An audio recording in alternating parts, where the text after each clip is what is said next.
기도하겠습니다. 사랑해 주님 감사합니다. 오늘도 주의 말씀 예배로 함께 하시고 또 이 말씀 예배를 통해 우리의 마음과 우리의 생각이 또 변화되어서 주님의 뜻을 잘 깨닫고 또 주님 앞에 나와 예배하는데 정말 아버지 하나님의 기쁨이 되기를 원합니다. 오늘 이 예배도 주님의 기쁨의 예배가 되게 도와주옵소서. 예수님 이름으로 감사하며 기도합니다. 아멘. 우리 찬양합니다. 257장입니다.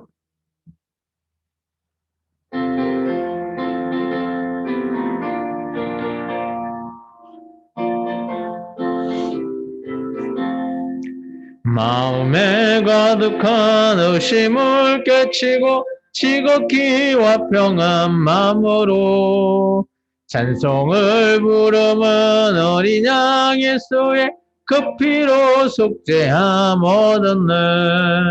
속죄함 속죄함 주 예수 내 죄를 속했네. 할렐루야 소리를 아파요 함께 찬송하세. 그 피로 속죄함 얻었네. 검이 나온 같이 없어질 보배로 속죄함 받은 것 아니요.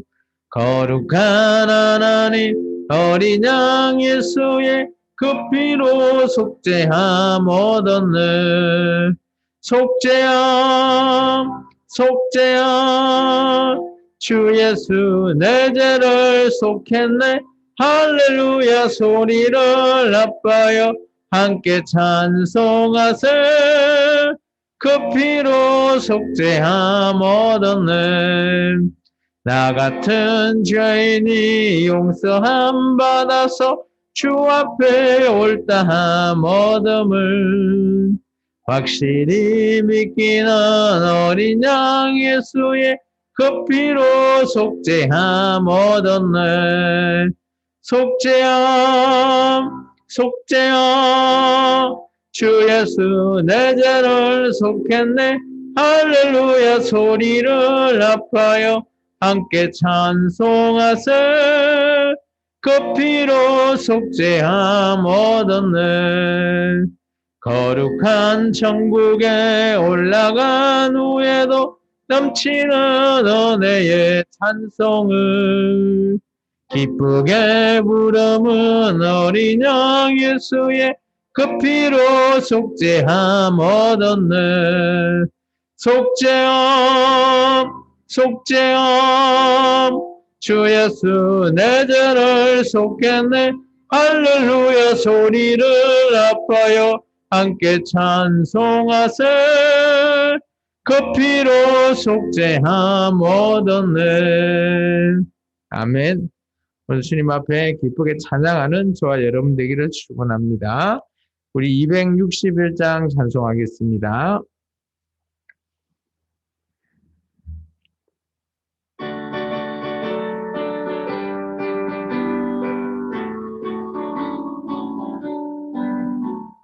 이 세상의 모든 죄를 밝히시는 주의 보혈 성자 예수 그 귀한 피 찬송하고 찬송하세.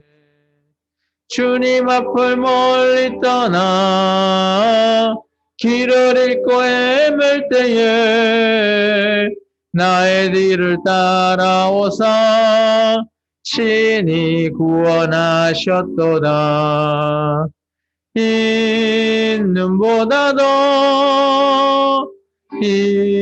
있는보다 더 주의 흘리신 보혈로 이게 씻어 주옵소서. 가시관을 쓰셨으니 피로 얼굴 물드셨고 십자가의 모진 고통 나를 위해 당하셨네. 말로 형용할 수 없는 구세주의 구속하심 그 은혜와 그 신사랑 찬송하고 찬송하세.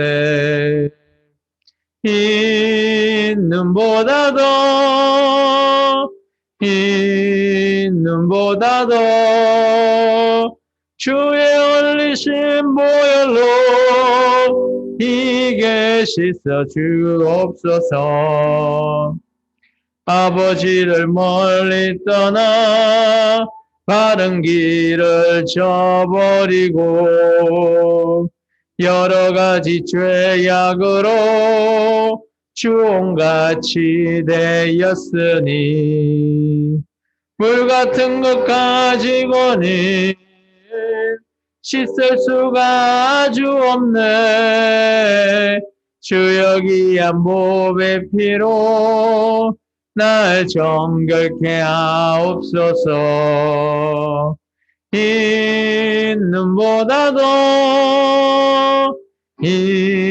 있는보다도 주의 올리신 보혈로 이게 씻어 주옵소서. 아멘. 주님의 귀하신 보혈의 피로 우리가 깨끗이 씻김 받는 저와 여러분 되기를 축원합니다. 우리 270장 찬양하겠습니다.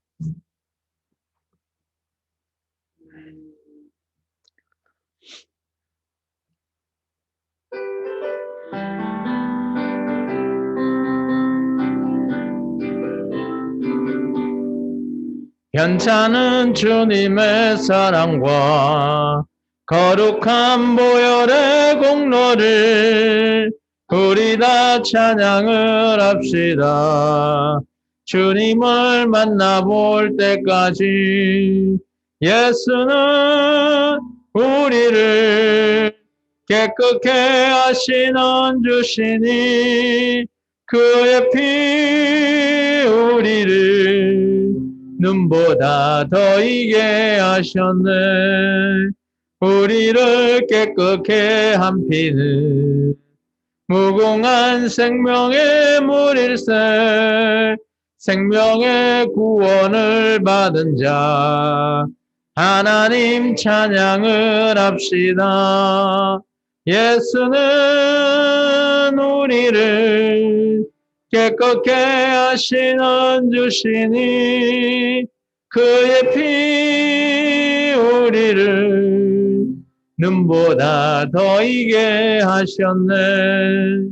주님의 거룩한 보혈을 날마다 입으로 간정해 담대히 싸우며 나가세. 천국에 들어갈 때까지 예수는 우리를 깨끗게 하시는 주시니 그의 피 우리를 눈보다 더 이게 하셨네. 십자가 단단히 붙잡고 날마다 이기며 나가세. 머리에 면류관 쓰고서 주 앞에 찬양할 때까지 예수는 우리를 깨끗게 하시는 주시니 그의 피 우리를 눈보다 더 이게 하셨네. 할렐루야. 예수님이 우리를 깨끗이 해주시는 그 예수님의 보혈의 피, 그 보혈의 피를 사모하는 저와 여러분 되기를 축원합니다. 우리 305장 찬양하겠습니다.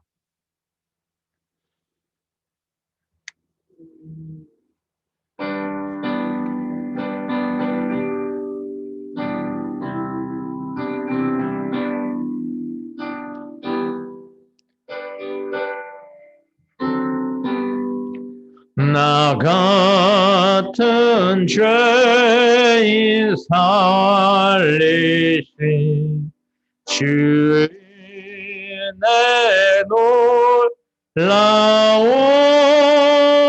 잃었던 생명 찾았고 광명을 얻은 큰 죄악에서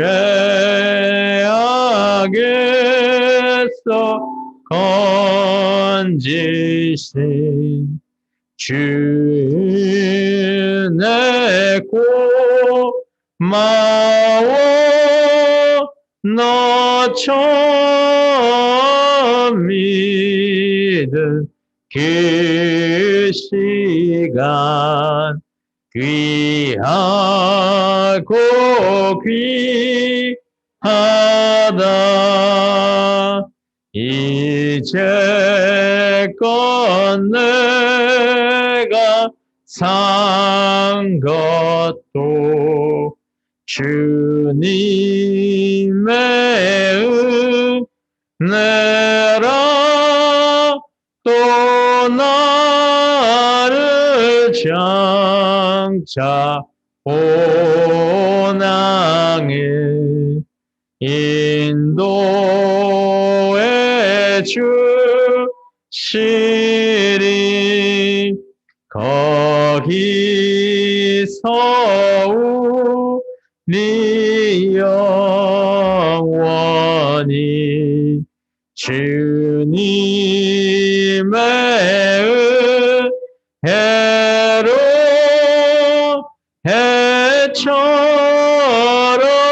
밝게 살면서 주 찬양하리라.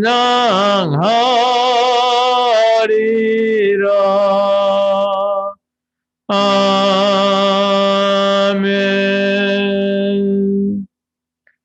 이제 마지막 찬양하고 수요 말씀 예배를 시작합니다.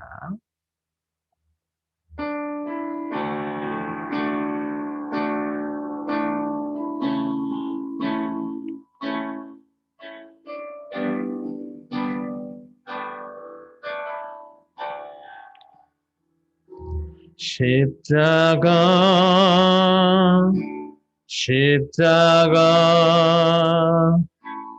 그 위에 나 죽었네 그 사랑 내 속에 강같이 흐르네 그의 생명 내 속에 그의 능력 내 안에 그의 소망 내 삶에 나의 삶 주의 것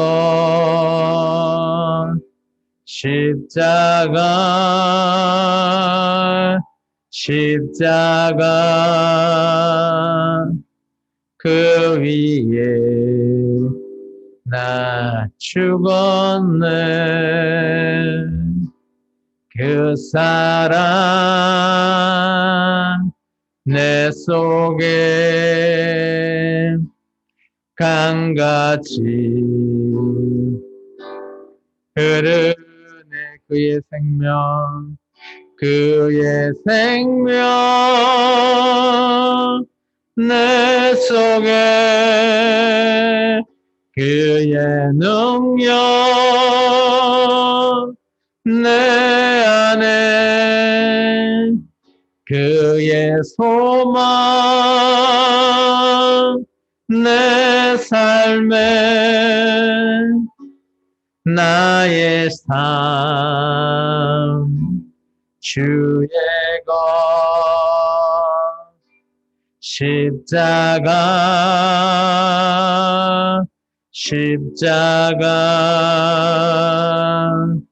그 위에 나 죽었네 그 사랑 내 속에 강같이 흐르네 기도합니다. 사랑해 주님 감사합니다. 오늘도 주님 앞에 예배하기를 원하는 주님의 귀한 영혼들 아버지 한 명 한 명 귀히 살피시고 또 그들의 마음에 주님을 사모하는 그 마음을 아버지 하나님께서 알아주시며 또 우리의 삶이 정말 주님만 바라보고 주님의 뜻을 올바르게 따르려고 합니다. 정말 바른 진리 가운데서 주님의 귀한 말씀을 올바르게 주님의 뜻대로 해석해서 우리가 알아볼 수 있게 도와주시고 또 우리에게 언제나 깨달음을 통해서 보는 눈과 듣는 귀와 깨닫는 마음을 허락하사 우리의 모든 마음편이 정말 주님과 늘 함께하고 동행하는 삶이기를 원합니다. 아버지 하나님, 오늘도 귀한 예배를 통해서 이 모든 것들을 이루어 주옵소서. 예수님 이름으로 감사하며 기도합나이다. 아멘. 우리 찬송가 370장 찬송하겠습니다.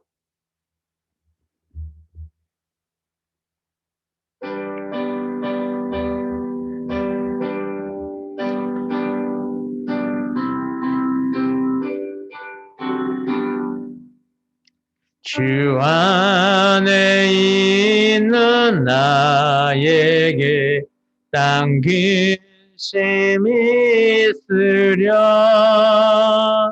십자가 밑에 나가 내 짐을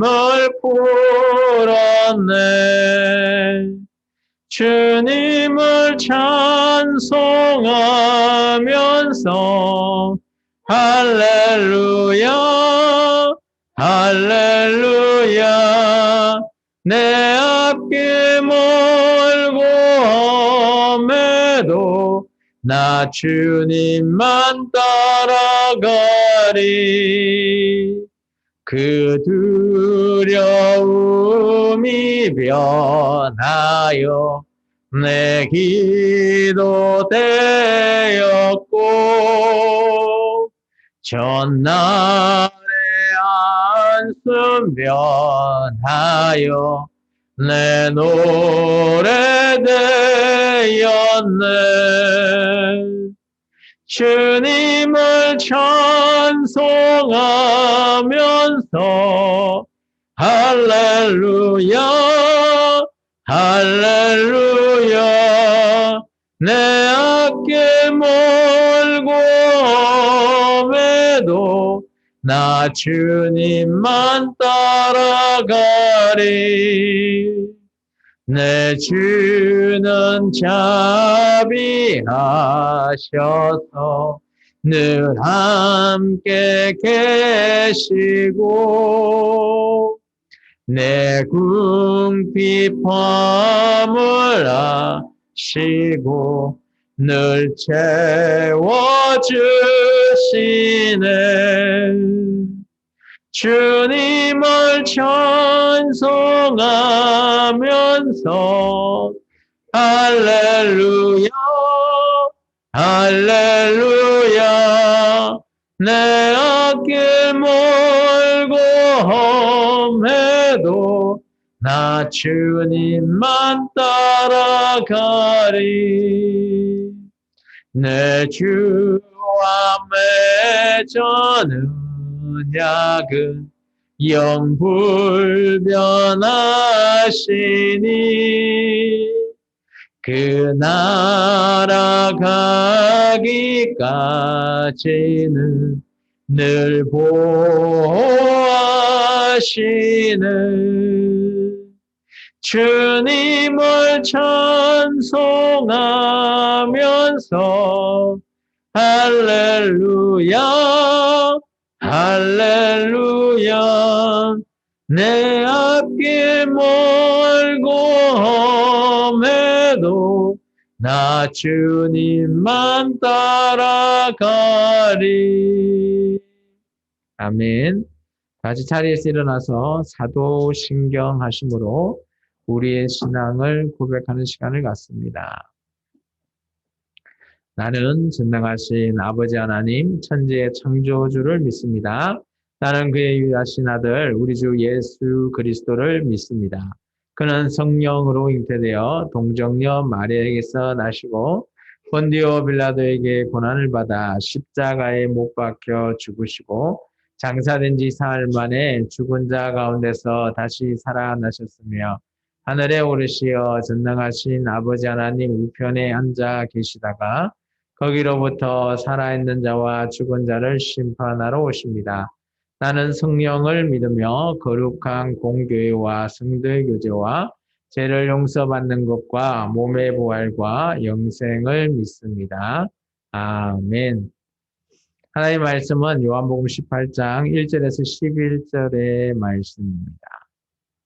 제가 한 절, 여러분이 한 절 봉독합니다. 예수께서 이 말씀을 하시고 제자들과 함께 기드론 시내 건너편으로 가시니 그곳에 동산이 있는데 제자들과 함께 들어가시니라.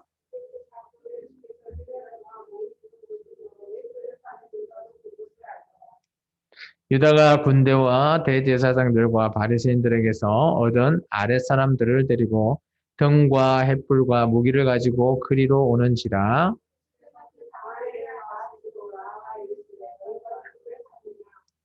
대답하되 나사렛 예수라 하거늘 이르시되 내가 거니라 하시니라. 그를 파는 유다도 그들과 함께 섰더라.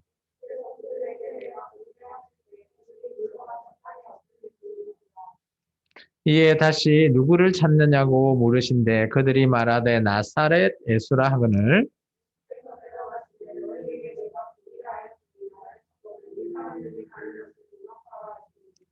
이에 이는 아버지께서 내게 주신 자 중에서 하나도 잃지 아니하였사옵나이다 하신 말씀을 응하게 하려 함이르라.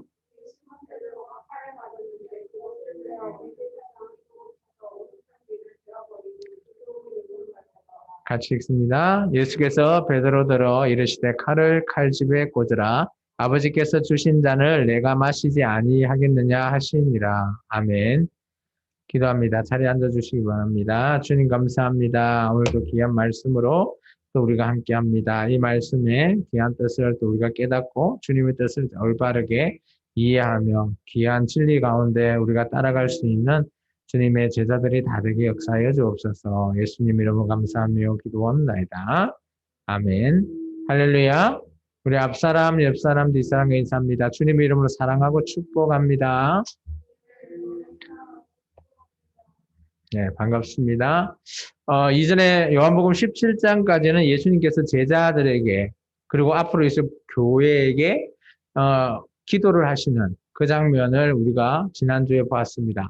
그 이후에 이제 우리가 잘 알고 있는 예수님께서 저 대제사장 무리에게 잡히시는 장면이 바로 오늘 이 장면이죠. 근데 우리가 오늘 이 요한복음의 장면만 읽으면 다른 복음서와 조금 상이하다, 다르다라는 것들이 조금 몇 장면들이 나오죠. 그래서 우리는 사복음서를 함께 비교해서 기존의 마태, 마가, 누가복음과 함께 비교해서 이 장면을 같이 읽어볼 필요가 있다라는 거죠. 오늘 장면을 다시 한 번 더 설명하면 이렇습니다. 예수님께서 이제 잡히시게 되는데 다른 복음서와 비교했을 때 조금 다른 장면들 그런 것들이 있죠. 오늘 우리가 1절에 보시면 예수님이 기드론 시내가에 가서 그곳에 동산이 있는데 그곳에서 예수님과 함께 가셨다라고 했죠. 이 동산 이름이 뭐예요? 다른 복음서에는 이 동산 이름이 나오죠. 그리고 그곳에 가서 예수님이 뭐 하셨다고요? 기도하셨다라고 되어 있죠. 근데 오늘 이 장면은 기도했다라는 장면은 빠져 있어요. 근데 동산에 갔는데 그곳이 어디다? 겟세마네 동산이죠. 우리가 잘 알고 있는 것. 그곳에서 예수님이 제자들과 함께 기도하는 장면은 마태복음 보면 그죠? 세명같이 나가서 왔다 갔다 하면서 자고 있는 제자들에게 좀 일어나라 말하고 있는 그런 장면들 나오잖아요. 그런 장면을 요한복음은 그냥 빼버렸어요. 그리고 나서 오늘 예수님께서 이제 제자들에게 이제 나를 잡으러 온다라고 하면서 제자들을 깨어갖고 있을 때 오늘 누가 오죠? 바로 가룟 유다가 대제사장과 거기는 다른 장로들, 아래 사람, 아래 수하되는 장면, 사람들, 그런 사람들과 함께 와서 예수님을 잡으러 가죠. 근데 마태복음이나 이런 쪽에는 보면 그들의 신호가 뭐죠? 가룟 유다가 예수님께 입맞춤을 하면 그 입맞춤 당하는 사람이 누구다? 바로 예수님이다라고 보통 우리가 알고 있습니다. 맞나요? 다른 복음서는 그렇게 되어 있어요. 근데 오늘 이 복음서는 요한복음은 어떻게 보면 요한의 조금 생각이 조금 담겨져서 저자가 좀 서술한 것 같아요. 이 요한복음은 오늘 요한복음에는 보면 그런 장면이 안 나와요. 그러면서 어떻게 하죠? 그런 예수님을 잡으러 온 사람이 예수님에게 물어보죠. 그죠? 누굴 찾냐? 예수님 물어볼 때 나사렛 예수를 찾는다라고 할 때 예수님 뭐라 그러죠? 내가 그다. 라고 얘기합니다. 그래서 우리가 좀 줄을 끊어야 되는 부분이 5절 중반에 내가 그니라, 그리고 6절에 내가 그니라, 그리고 8절에 내가 그니라 라고 얘기합니다. 그래서 내가 그다라는 게 누구죠? 이 구문을 우리가 요한복음을 왜 이 구문을 썼냐라는 걸 우리가 조금 이해해 볼 필요가 있습니다. 이게 헬라어식으로 표현하면 이겁니다. 에고 에이미. 그러면 요한의 이 장면을 우리가 조금 눈치채야 됩니다. 내가 바로 그다라는 것이 내가 바로 하나님이다. 에고 에이미. 그래서 이때까지 우리가 예수님이 이적의 장면에서 요한복음은 에고 에이미. 나는 스스로 있는 자다라는 그 하나님의 그런 부분 특성을 속성을 예수님의 사역 장면으로 사도 요한은 가지고 와서 우리에게 예수님은 크다라는 것을 얘기하고 오늘이 그 마지막 하이라이트인 내가 그니라 라는 장면으로 또 그들에게 말을 하고 있습니다. 그게 이제 사도 요한이 아마 이 장면을 좀 강조하기 위해서 이런 부분으로 서술되었던 것 같습니다. 그리고 오늘 보면 제자 중 이제 베드로가 여기는 이제 정확하게 나오죠. 대제사장의 종 말고의 길을 베어버린 장면. 근데 다른 복음서에는 그게 대제사장 종까지만 넣어줘. 이름이 안 나오는데 요한복음은 정확하게 말고다라는 장면까지 나오는 그런 장면들은 조금 비교의 대상이 됩니다. 그리고 오늘 마지막에 11절에 보시면 예수께서 베드로 보고 칼을 칼집에 꽂아라 라고 하십니다. 그리고 아버지께서 주신 잔을 내가 마셔야 한다라는 그런 사명감을 말하고 있죠. 이 장면은 다른 복음서에 나오지 않죠. 물론 칼을 칼집에 꼽아라 라는 그런 게 있어요. 칼로서 그것을 능히 이길 수 없다라는 부분은 있습니다만은 그 이후에 예수님의 말씀은 조금 다르게 표현이 되어 있습니다. 오늘 이 장면에서 예수님과 베드로의 측면을 우리가 좀 비교해 볼 필요는 있어요. 베드로는 어때요? 내가 이렇게 칼로서 예수님을 도울 때 죽기까지 내가 죽더라도 예수님을 사랑하는 형태의 표현입니다. 베드로의 이 표현은 칼로서 말고의 길을 베는 장면은 예수님을 향한 베드로의 표현이고요. 반대로 예수님은 뭐예요? 야, 너 그거 하지 마라 하면서 말고의 길을 붙여주시고, 여기는 길을 붙였다라는 장면 안 나오죠. 근데 다른 복음서에는 나와요. 그죠? 그런 것들은 이제 종합적으로 우리가 좀 봐야 될 부분이 있어요. 어쨌든 간에 그런 게, 저자가 그런 서술에서 뺐다고 아니다라는 건 아니고요. 그런 것들을 종합해보면, 우리가 알 수 있고요. 근데 예수님은 그러길 원치 않았죠. 전쟁으로 메시아가 아니라 내가 오늘 이 잔, 이게 예수님 입장에서 가장 중요한 거는 뭘까요?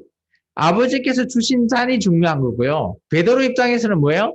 오늘 칼로서 대제사장의 종이지만 칼로 그 길을 뺐다라는 거 뭐예요? 전쟁으로서 이기겠다라는 베드로의 포인트가 그게 있고요. 예수님은 그게 아니다. 하나님 아버지가 내가 준 이 잔이 뭐죠? 십자가에서 죽으심이잖아요. 그 잔이 예수님에게는 포인트예요. 그래서 예수님은 이 십자가에서 죽는 것이 바로 제자들을 향한 사랑이라는 거고요. 반대로 베드로는 어때요? 내가 오늘 내 목숨까지 내놓고 이 싸움, 전쟁에서 죽는 거, 그게 내가 예수님을 사랑하는 방법이다. 라는 것을 서로 다른, 완전히 사랑은 둘이 예수님과 베드로는 다 사랑을 하지만, 서로가 사랑하지만, 어때요? 각자의 표현의 방법과 보는 중심이 다르다라는 거예요. 그래서 오늘 여기서 우리는 좀 중요한 장면을 볼 수가 있죠. 우리도 혹여나 예수님을 사랑하는 방법이 예수님의 뜻과 같은지 아니면 오늘 베드로의 뜻과 같은지 한번 눈여겨볼 필요가 있다는 겁니다. 물론 이게 사랑하지 않는다라는 게 아니에요. 각자의 사랑의 방법인데 완전히 다른 방법을 택하고 있다라는 겁니다. 그럼 여기 안에 포함되어 있는 목적이나 그런 것들은 의도가 조금 다를 수도 있다라는 의미를 포함하고 있습니다. 그렇다고 베드로가 예수님을 사랑하지 않는다? 아니라는 거죠. 반면에 예수님도 베드로를 사랑하기 때문에 이 모든 것들을 다 그저 포함하고 그 모든 것들을 다 해결해 하시는 예수님의 모습을 우리가 볼 수 있다는 겁니다. 그리고 나서 우리가 잘 아는 이제 예수님께서 잡혀가시죠. 근데 이 잡혀가는 장면에도 다른 복음서에 없는 부분들이 좀 추가되어 있습니다. 다른 복음서에는 잡혀갔을 때 사내들인 공회가 열리잖아요. 그때 공회 열렸을 때 누구의 집에 잡혀간 걸로 보통 알 수 있죠? 마태복음이나 이런 데 보면 그 당시 대제사장인 누구 집? 가야바 집이잖아요. 근데 오늘 보면 가야바의 장인인 이 사람도 대제사장인데 이 사람은 어때요? 장인이에요. 가야바의 장인인 안나스의 집에 먼저 가게 되는 장면을 얘기합니다. 제가 보기에는 아마 이게 순서적으로는 시점으로는 요한이 있었던 이 시점이 더 맞지 않냐라고 보여집니다. 나중에 안나스와 예수님을 만남 이후에 안나스가 예수님의 그 답변을 도무지 이해가 안 됐기 때문에 가야바한테 다시 넘기는 장면이 나오거든요. 그렇다 보니까 이 안나스와 예수님의 만남, 그것이 문제일 것 같습니다. 시간 순으로. 그래서 오늘 보면 잡혀가시는 예수님 부분 우리가 한번 보겠습니다. 12절에서 18절까지 제가 한 절, 여러분이 한 절 오늘 봉독합니다. 이에 군대와 천부장과 유대인의 아래 사람들이 예수를 잡아 결박하여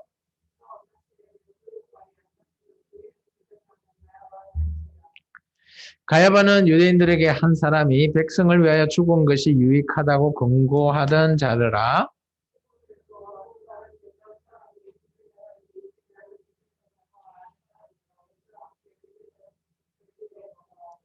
베드로는 문 밖에 서 있는지라 대제사장을 아는 그 다른 제자가 나가서 문 지키는 여자에게 말하여 베드로를 데리고 들어오니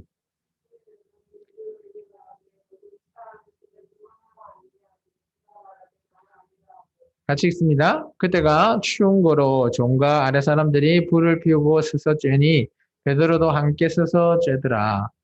여기 보면 이제 안나스한테 예수님이 잡혀갔습니다. 근데 안나스는 평상시 이렇게 생각하나 봐요. 가야바는 이렇게 생각하는 봐요. 안나스가 아니고 그 사이 되는 가야바는 유대인들에게 한 사람이 백성을 위해 죽는 것은 유익하다. 그런 의미가 뭐죠? 대표로 유대인을 대표로 죽는 것, 뭐 이런 것들은 그 사람의 죽음은 유익한 죽음이다. 이렇게 보통 가야바는 생각하고 있나 봐요. 이제 이런 부분을 왜 사도 바울이 15, 14절 같은 구문을 넣었을까요? 이것은 이제 예수님을 향한 어때요? 그런 나중에 봤을 때 예수님이 어떻게 보면 이런 부분들이 그죠? 예수님의 유대인의 왕으로서 죽잖아요. 근데 그런 장면들을 미리 은근하게 사도 요한이 가야바는 이런 원래 생각을 하고 있었지만 예수님의 그 마지막 그런 제목이나 처형 사건도 그렇게 몰고 가는 그런 부분들이 좀 보이는 것들을 이런 구문을 좀 넣어서 얘기하는 것도 있고요.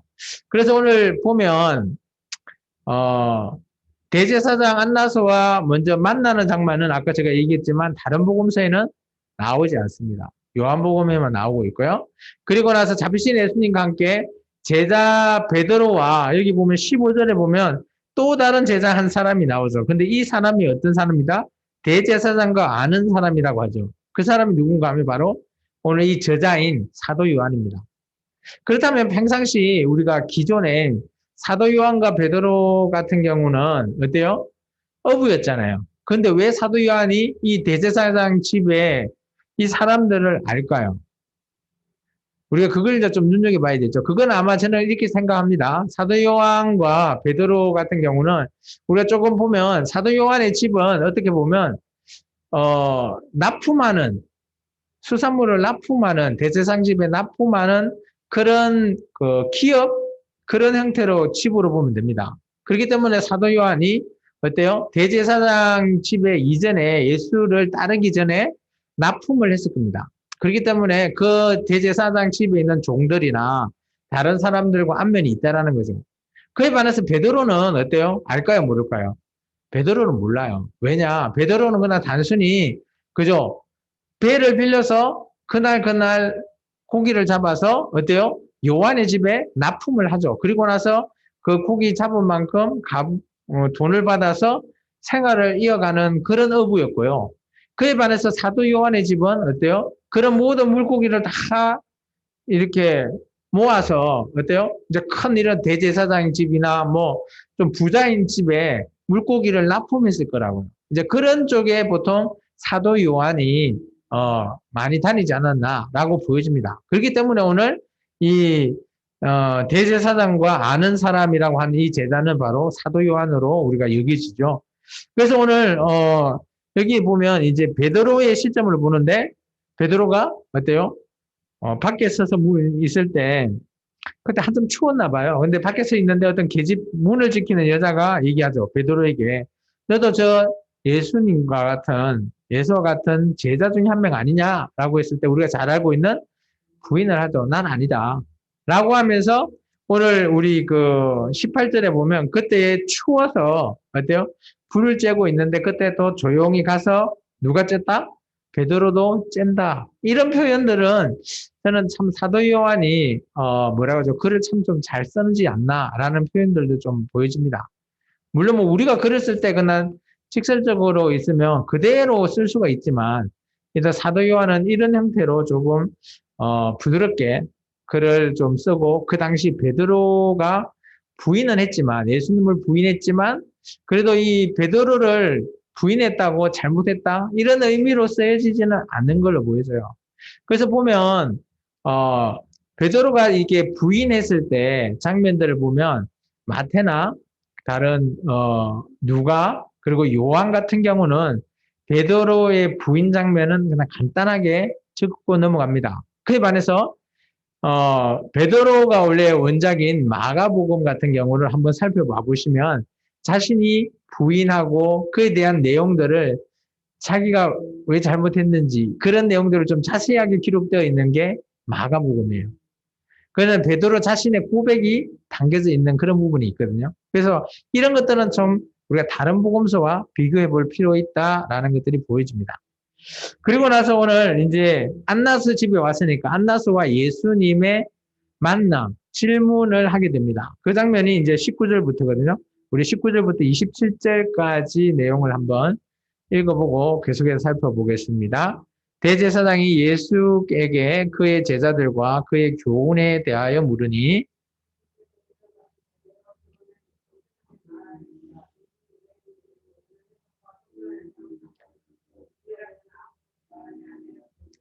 어찌하여 내게 묻느냐? 내가 무슨 말을 하였는지 들은 자들에게 물어보라. 그들이 내가 하던 말을 아느니라.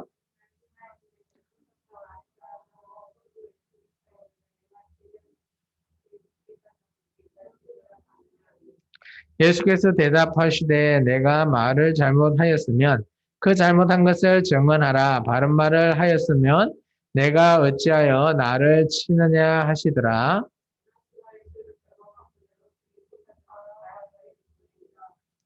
시몬 베드로가 가서 불을 쬐더니 사람들이 묻되 너도 그 제자 중 하나가 아니냐?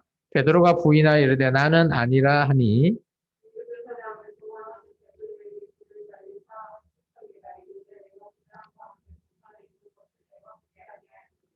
빼도 박도 못하는 질문을 하죠. 이에 베드로가 또 부인하니 곧 닭이 울더라. 아멘. 오늘 보면 예수님과 제자, 그 안나스의 질문을 우리가 한번 봐야 됩니다. 19절에 보면 제사장이 안나스라고 하는 대제사장이 예수님에게 두 개의 질문을 던지죠. 첫 번째, 예수님에게 제자들이 누구냐? 라는 질문과 또 하나는 그들에게 네가 어떤 이거는 교훈돼 있는데 어떤 것을 가르쳤냐? 쉽게 말하면 이런 거예요. 네가 어떤 내용을 여기 나중에 보면 나사렛 이단이라고 하잖아요. 그 바울 때 보면 제목이 유대인들은 예수님을 이단 취급했어요. 그러니까 이단의 교훈, 그것은 뭘 가르쳤냐 이러는 거죠. 이게 네가 가르쳤던 제자들이 누구고 네가 그 제자들한테 어떤 걸 가르쳤냐 그거 말해봐라라고 예수님이 오늘 예수님에게 안나스가 말하고 있는 겁니다. 이때 예수님의 답변은 어때요? 내 제자는 누구누구 베드로 요한 뭐 이렇게 얘기했을까요? 전혀 그러지 않아요. 그리고 가르쳤던 내용을 얘기할까요? 전혀 그렇게 얘기하지 않아요. 이게 예수님의 이렇게 답변을 보면 내 제자가 누군지 내가 뭘 가르쳤는지에 대해서는 그냥 설 넘어가 버립니다. 그러면서 이런 답변을 하죠. 내가 많은 해당에서 내 제자뿐만 아니라 여기서는 제자라는 표현을 안 하죠. 많은 사람들 앞에서 내가 가르쳤다. 그렇기 때문에 내가 가르쳤던 내용을 내한테 묻지 말고 들은 그 사람들한테 들어봐라. 라고 예수님이 얘기하는 겁니다. 이게 예수님은 직접적으로 말하지 않겠다라는 거예요. 그러니까 이 안나스가요, 어떻게 해요? 눈치를 채죠. 그러다 보니까 도저히 안 되겠다. 라고 해서 이제 가야바에게 넘긴다라는 표현을 하죠. 그 24절에 있죠. 그리고 오늘 이제 우리가 베드로의 두 번째, 세 번째 부인하는 장면. 여기 요한은 간단하게 썼어요. 어떻게 보면. 뭐, 이렇게 불을 쬐는 사람 중에서 네가 나 제자냐. 뭐, 이런 표현을 했었죠. 그리고 뭐, 완전히 빼도 박도 못하는 말고의 친척이 그때 같이 갔나 봐요. 같이. 잡으러 갔을 때 귀 잘라낸 그 사건을 알고 있기 때문에 당연히 베드로를 알겠죠. 귀를 툭 잘랐으니까 모르겠어요. 근데 그거 아니냐라고 했을 때 뻔한 그런 내용에 대해서 베드로가 부인했을 때 근데 여기서는 27절에 사도 요한은 이렇게 얘기합니다. 베드로가 또 부인하니 고탕이 울더라. 끝. 더 달지도 않고 더 이게 설명하지도 않았어요. 왜 그랬을까요? 저는 아마 사도 요한이 그래도 베드로를 이 당시 이제 아마 물론 뭐 사도 요한이 베드로가 살아있을 때 이 요한복음을 썼는지 아니면 죽고 나서 쓰여졌는지는 알 수 없지만 그래도 사도 요한이 그 베드로에 대한 어느 정도 뭐예요? 그런 격식 그런 것을 예의를 좀 차려서 글을 쓰지 않았나라고 보여집니다.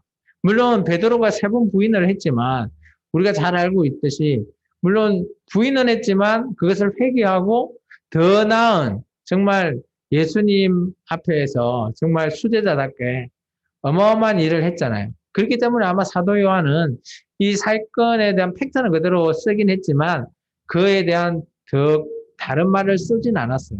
아마 베드로를 향한 뭐 이런 그런 예의 그렇게 저는 보여집니다.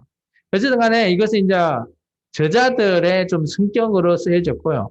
그런데 이 베드로의 부인 사건을 직접적으로 정확한 내용들을 더 보려면 자세히 보려면 마가복음을 읽으시라. 그러면 그게 베드로 자신에 대한 고백과 자신의 후회 그런 것들도 조금 적혀 있다라는 겁니다. 그래서 오늘 이 안나스와 베드로의 이런 만나는 장면에서 안나스도 예수님한테 어떤 답변을 원했지만 예수님은 직접적인 답변을 해주지 않았어요. 그것 또한 예수님이 어때요?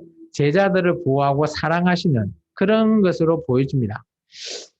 그게 예수님의 사랑이지 않나. 예수님이 어때요? 십자가에서 죽으신다 할지언정 나와 관계 있는 사람에 대해서 전혀 말하지 않고 부인하는 것 또한 예수님의 사랑이다. 그죠? 그런 부인 사건도 있는 거죠. 이게 예수님의 부인 사건. 그리고 오늘 베드로가 예수님을 제자냐라고 했을 때 나는 제자가 아니다. 부인하는 사건. 이런 거 보면 서로 간의 부인을 통해서 베드로와 예수님의 관계, 아까도 얘기했잖아요. 예수님과 베드로의 그 겟세마네 동산에서의 그런 관계라든지 오늘 이렇게 예수님도 부인하고 베드로도 부인하는 저는 포인트는 다르지만 서로 간에 부인하는 그런 부분 그런 것들이 어떻게 보면 참 이 사도 요한이 글을 좀 잘 쓴다 그런 것들이 독자들로 하여금 이런 것들을 오버랩 되게끔 해서, 아, 예수님은 어떻게 사랑했고, 또 부인도 했지만, 그것 또한 예수님의 사랑이다. 근데 베드로는 또 어떠냐? 베드로도 예수님을 부인했다. 참 이거는 사랑일까? 뭐 이런 부분들도 독자로 하여금 참 사도 요한이 이렇게 글을 쓰는 방법 중에 하나지 않겠나라는 것을 좀 보여줍니다. 어쨌든 간에 우리는 이 사도 요한이 이런 글을, 이런 각색을 통해서, 물론 이 사실은 정확하게 팩트지만, 이런 각색을 통해서 우리에게, 아, 예수님이 우리에게 하고자 하는 제자들에게 했던 내용이 뭔지, 뭘 느껴야 되는지를 말하고 있고, 또 반대로, 베드로를 통해서 우리는 어떻게 해야 될까? 그죠? 베드로가 뭐 예수님을 사랑하고 있지만 어떻게 보면 또 부인하네? 그러면 사랑한 걸까? 뭐 그런 우리들에게 질문을 던지는 거죠. 그래서 우리 같으면 과연 어떻게 할 거냐? 그런 부분들을 오늘 사도 요한이 이 요한복음을 통해서 우리에게 너는 어떻게 하겠느냐라고 말하고 있는 것 듯한 그런 느낌을 우리에게 준다라는 거죠. 그래서 참 예수님의 사랑과 베드로의 사랑을 비교하고 또 서로 간의 오브랩을 통해서 과연 우리 같으면 예수님과 나와의 관계를 어떻게 유지해 나가야 될까? 그런 것들을 우리에게 다시 한 번 더 생각해 주는 말씀으로 오늘 저는 이렇게 읽었거든요. 그래서 오늘 이 말씀을 통해서 예수님의 그 답변과 베드로의 부인 사건, 예수님의 부인 사건, 이런 것들의 오브랩 여러 가지 걸 통해서 우리가 복음서를 볼 때도 이런 한 복음만 보는 게 아니라 다른 사복음서에 마태, 마가, 누가 그리고 요한복음을 같이 이 장면에 대해서 같이 보면 아, 좀 더 자세하게 그 당시의 사건을 좀 디테일하게 우리가 알 수 있고요. 그리고 오늘 요한복음 같은 경우는 조금 다른 복음과 다르다는 이유가 요한의 생각과 또 요한이 우리로 하여금 너 같으면 어떻게 할 거냐라는 그런 부분들을 좀 직간접적으로 우리에게 말하고 있는 복음서로 여겨집니다. 그래서 저는 뭐 요한복음을 통해서 과연 예수님과 나의 관계, 예수님과 베드로의 관계, 그런 관계들을 우리가 좀 전에 봤는데 우리가 다 알고 있는 내용이지만 좀 새삼 이런 내용들을 나하고 관계를 시켰을 때 과연 나는 어떻게 나는 베드로 같이 할 거냐 아니면 나는 예수님 같이 따를 거냐 그리고 똑같이 부인하지만 정말 예수님은 제자를 사랑해서 부인하고 베드로는 못하고 예수님을 싫어하지는 않지만 그래도 자기가 살기 위해서 부인하는 참 그런 장면을 봤을 때 우리는 베드로를 이기적이다라고 할지 모르겠지만 저는 그렇게 여기시진 않아요. 그렇게 극단적으로 생각하는 건 아닌 것 같고요. 정말 베드로가 어쩔 수 없이 그렇게 선택한 것 그리고 나서 그가 후회하고 회개하고 하는 장면들이 여기는 나오지 않지만 그런 부분들을 우리가 알 수 있잖아요. 그러면 과연 나 같은 경우는 나도 예수님을 부인한 적이 없나? 그러면 나는 어떻게 해야 되냐? 그런 것들을 지금 우리에게 말하고 있지 않나라고 여겨집니다. 그래서 오늘 이 말씀을 통해서 여러분도 이런 말씀이 그냥 여기서 끝이 아니라 나하고 그리고 나의 앞날에 어떻게 해 나갈 건지 나의 생각과 나에게 느껴지는 진정한 의미 그런 것들을 한 번 더 생각해보는 귀한 시간 되기를 축원합니다. 기도하겠습니다. 주님 감사합니다. 오늘도 귀한 말씀을 통해서 주님 앞에 또 영광된 자니 주님의 뜻을 잘 보듬고 나아가는 우리의 삶이 되기를 원합니다. 주님 함께하여 주소서 예수님 이름으로 감사하며 기도합니다. 아멘. 주님의 기도로 예배를 마칩니다. 하늘에 계신 우리 아버지, 아버지 이름을 거룩하게 하시며 아버지 나라가 오게 하시며 아버지의 뜻이 하늘에서와 같이 땅에서도 이루어지게 하소서 오늘 우리에게 일용할 양식을 주시고 우리가 우리에게 잘못한 사람을 용서해 준 것 같이 우리 죄를 용서해 주시고 우리를 시험에 빠지지 않게 하시고 악에서 구하소서 나라와 권능과 영광이 영원히 아버지의 것입니다. 아멘. 예, 예배를 모두 마쳤습니다.